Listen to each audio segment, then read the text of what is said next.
پگڑی ہے، جوبہ ہے، سب ٹھیک ٹھاک، چہرہ چڑھتا ہے ممبر پہ، حلوہ کھاتا ہے، آواز زبردست خوبصورت ہے، لوگ سمجھتا ہے کہ اگر دنیا میں کوئی خاتین ہے تو یہی ہے، دوسرا کوئی ہے ہی نہیں، اور بولتا سارا بکواس ہے. کوئی کرے اپنے ملکوں میں جائے. ہاں سنت من احیا سنتی عند فساد امتی فلہ اجر بید شہید. حدیث میں کلام ہے، اگر کوئی شخص گاؤں میں بستی میں میٹھی ہوئی سنت کو زندہ کرتا ہے، اللہ اس کو 100 شہید کا ثواب دیتا ہے. کتنا ثواب ہے. نبی کی سنت کو زندہ کرنا معنی رکھتا ہے، اور اگر اس میں مار بھی کھا لے پھر بھی مزہ آتا ہے.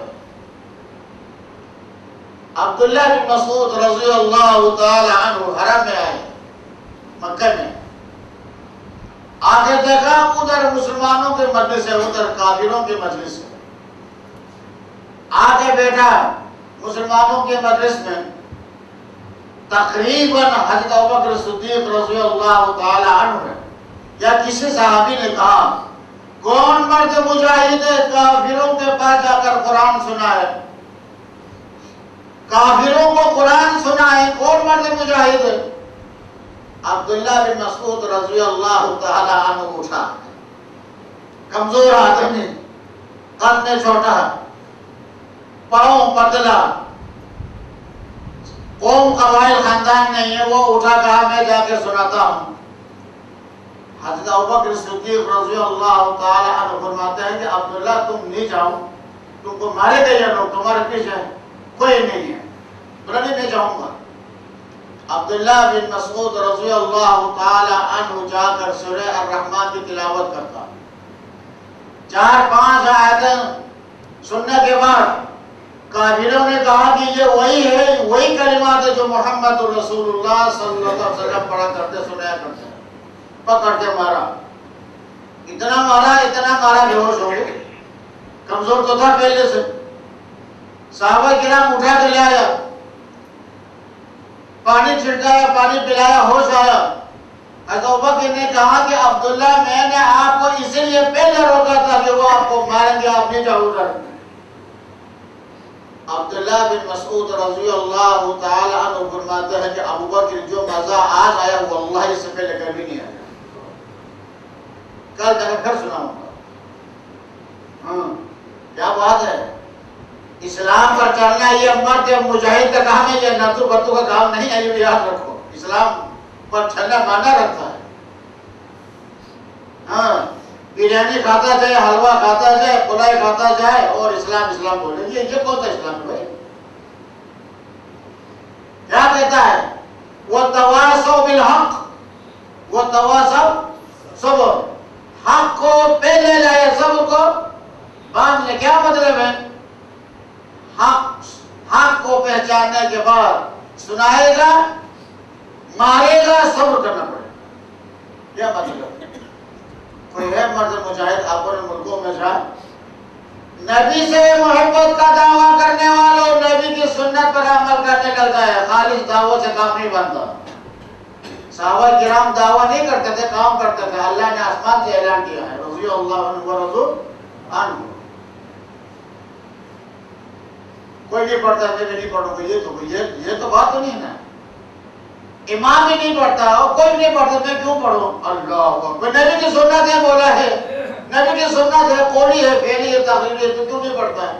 بولا مسجد میں کوئی نہیں پڑھتا. یا اللہ، اگر آپ پڑھنے سے کوئی اور پڑھنے لگ جائے، آپ کو دیکھ کر پڑھتا ہے، اس کا ثواب آپ کو بھی ملتا ہے.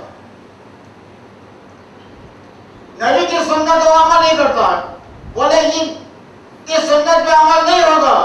یا اللہ کتنا جرم ہے. استغفر اللہ. یہ ہونے کے بعد حدیث سے ثابت ہے، بخاری ہے، مسلم ہے، ابو داؤد ہے، ترمذی ہے، ثابت ہے، عمل نہیں کرتا. اگر خلاف سنت پر عمل کرنے کے لیے سب تیار ہے، خلاف سنت عمل کرنے کے لیے سب تیار ہے. فرض نماز کے بعد،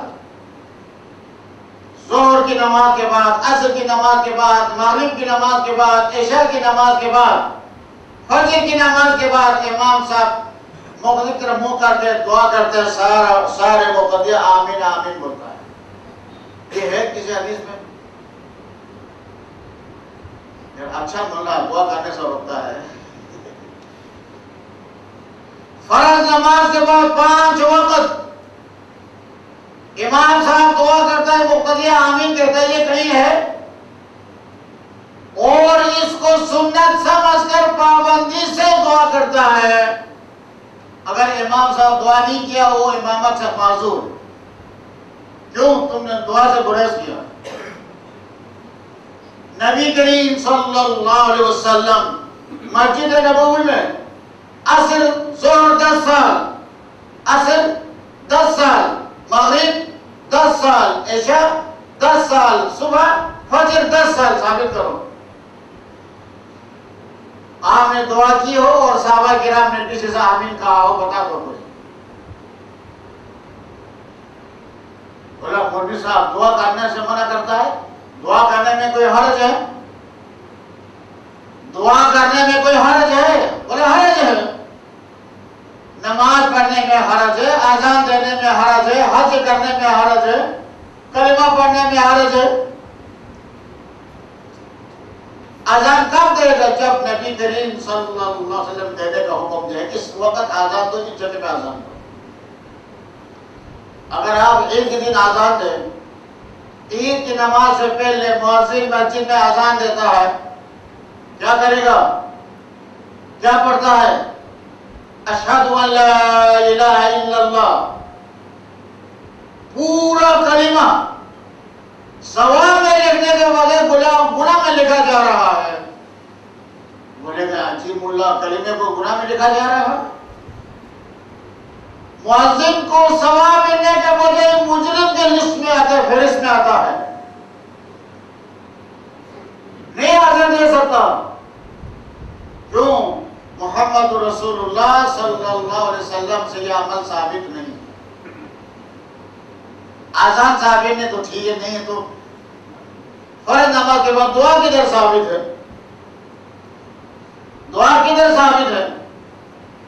حافظ سیوطی رحمت اللہ علیہ نے اللمعہ فی خصائص الجمعہ میں 101 خصوصیات ذکر کیا، جمعہ کے 101 خصوصیات جمعہ کے خصائص 101 ذکر کیا۔ ان میں سے ایک یہ لایا، اگر کسی مسلمان پر مصیبت ہے، تکلیف ہے، پریشانی ہے، کوئی بھی، خطیب کو، امام صاحب کو بولو کہ امام صاحب، خطیب صاحب ہمارے گھر میں یہ پریشانی ہے، ملک میں یہ پریشانی ہے، دعا کرو اللہ تبارک و تعالیٰ سے کہ وہ مصیبت دور ہو جائے، تو خطیب کو منبر پر دعا کرنے کا حکم ہے، ثابت حکم ہے۔ ایک بہت کھڑا ہو جائے، آپ خطبہ دے رہے تھے، ایک بہت کھڑا ہو جائے، ہلاکت الاموال والمواشی یا رسول اللہ، بارش نہ ہونے سے جانور ہلاک ہو گئے، برباد ہو گئے، مال خسارے میں ہے، آپ دعا کیجئے۔ محمد رسول اللہ صلی اللہ علیہ وسلم جمعے میں دعا کرتے ہیں، سب آمین زور سے نہیں بولنے کا ہے، آمین دل میں بولنے کا ہے، سب صحابہ دل میں آمین بولتے ہیں۔ باہر نکلنے کا بارش شروع ہوئی، ٹھیک بات ہے، سنت پر عمل کرے تو ہوگا نا، کیوں نہیں برکت ہے بھائی؟ اب فرض نماز کے بعد امام صاحب پابندی سے دعا کرتے ہیں، وہ بھی چپکے سے۔ ایک مسئلہ بتاؤں، اجتماعی صورت میں جو دعا کرنے والا چپکے سے دعا کرنے کا حکم نہیں ہے، منع ہے۔ اجتماعی دعا کرے جہاں ثابت ہے، ثابت اجتماعی دعا ثابت ہے، اس وقت جب دعا کرتا ہے تو چپکے سے دعا کرنے کا حکم نہیں ہے، بلکہ دعا کرنے والے کو زور سے دعا کرنا چاہیے، تاکہ مقتدی جو ہے، جو سامعین ہے، موقع پہ آمین بولے۔ چپکے سے آمین، چپکے سے دعا نہیں کرے گا۔ شاید میں آپ لوگوں کو پہلے سنایا، میں ایک گاؤں میں گیا، کھانا کھانے چلے، دعوت تھی، تو گاؤں کا ملا بھی تھا، اس میں کھانا ختم ہو گیا، میں بولا مولوی صاحب دعا کیجئے، وہ بولا آپ دعا کیجئے، میں بولا تم گاؤں کا امام ہے تم دعا کرو، وہ بولا آپ کرو، میں نے بولا آپ کرو، ہاتھ اٹھا دیا، آدھا گھنٹہ ہاتھ اٹھا کے رکھا، میں بولا جاہل مولا، ختم ہی نہیں کرے، میں ہاتھ چھوڑ دیا، وہ بھی سب چھوڑ دیا، نیچے آ گیا، میں نے کہا تو لمبی دعا کیا، بولے میں تو نہیں کیا، ہم نے نہیں کیا، اور میں نے بھی نہیں کیا، آدھا گھنٹہ ہاتھ اٹھا کر رکھا، نہ وہ دعا کیا نہ میں دعا کیا، یہ خسارہ ہے چپکے سے دعا کرنے میں، کیا بول رہا پتہ نہیں چلتا۔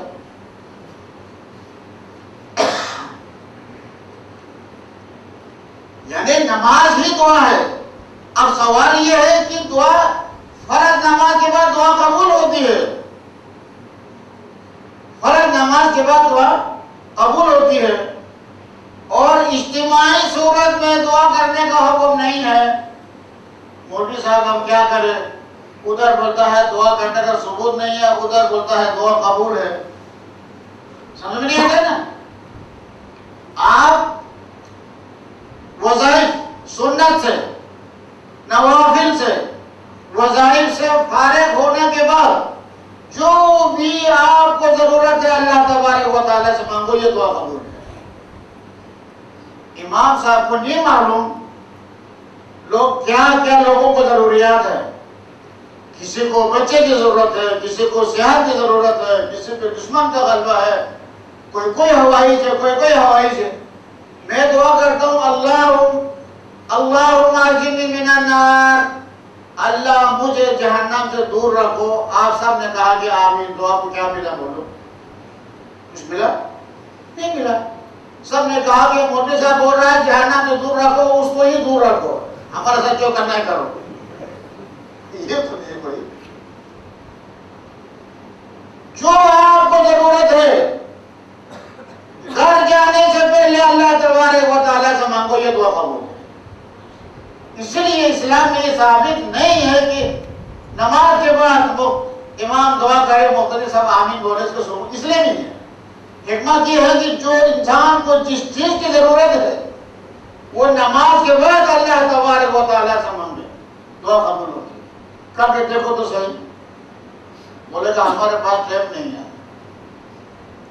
ایک اور مسئلہ ہے، کہا کہ اچھا امام صاحب کو بولو دعا کرنے کے لیے، امام صاحب دعا کریں۔ کچھ ظالموں نے پیچھے سے مشورہ کیا، آج آپ بولو دعا کرنے کے لیے امام کو، وہ آپ بولو، وہ آدمی انتخاب کیا امام کو بولتا ہے دعا کرنے کے لیے، کیا اعوذ باللہ، مصیبت نہیں ایسا ہی ہے، یہ تو کھیل ہے، ایسا نہیں ہے۔ مصیبت آنے پہ دعا کرنے کا حکم ہے۔ تو یہاں آپ گھر جانے سے پہلے جو بھی آپ کو ضرورت ہے، حضرت زکریا علیہ السلام حضرت مریم کے پاس آیا، حضرت مریم کے پاس آیا، وجد عندها رزق، حضرت مریم کے پاس دیکھا تو پلیٹ میں انگور ہے، مثلا انگور ہے۔ اللہ کا برگزیدہ پیغمبر تعجب سے پوچھتا ہے، اندر لگے ہاتھ ہے مریم، مریم یہ انگور کی طرف سے آ گیا۔ اس وقت تو سردی کی وجہ سے فلسطین میں درختوں پہ پتہ بھی نہیں ہے، تمہارے پاس انگور ہے؟ اچھا سوچتا ہے زکریا، اندر لگے ہاتھ ہے، یہ کدھر سے آ گیا؟ اللہ اکبر، قالت ہوا من عند اللہ، زکریا یہ اللہ تبارک و تعالیٰ کی طرف سے ہے۔ اللہ کا نام لیتی نا، وابرن کٹر ہے، اللہ کا نام زکریا ہوا من عند اللہ، یہ اللہ کی طرف سے ہے۔ ان اللہ یرزق من یشاء بغیر حساب، جب اللہ دینے پر آتا ہے بلا وقت اور بے حساب دیتا، نہ اللہ کو وقت کی ضرورت ہے نہ اللہ کو حساب کی ضرورت ہے، بندے کو اللہ بندے پہ راضی ہونا چاہیے، بلا حساب دے دیتا۔ سمجھ میں آیا زکریا کو؟ اللہ تو بلا وقت فصل دینے پہ قادر ہے، میں بوڑھا ہو چکا ہوں، مجھے بچہ دینے پر بھی تو قادر ہے، ایک طرف ہو گیا دعا کرنے لگے، کوئی حساب نہیں ہے، نماز پڑھنے کے بعد اللہ سے دعا مانگتے ہیں